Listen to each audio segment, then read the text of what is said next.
MUI Probolinggo keluarkan maklumat usai Bupati Tantri terjaring OTT KPK, ini isinya. Majelis Ulama Indonesia Kabupaten Probolinggo mengeluarkan maklumat untuk menindaklanjuti operasi tangkap tangan yang dilakukan KPK terhadap Bupati Probolinggo Puput Tantrianasari dan suaminya Hasan Aminuddin.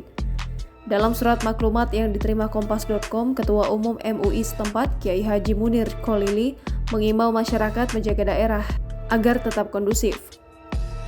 Ada 6 poin yang tertulis dalam surat maklumat tertanggal 2 September 2021. Pertama, MUI Kabupaten Probolinggo menyatakan prihatin dan menghormati proses hukum yang adil oleh pihak penegak hukum. Kedua, mengajak semua elemen masyarakat tetap menjadi kondusivitas di wilayah Kabupaten Probolinggo. Ketiga, menghindari upaya-upaya provokasi yang mengarah pada ujaran kebencian dan melampaui batas yang melanggar hukum positif dan hukum syariat.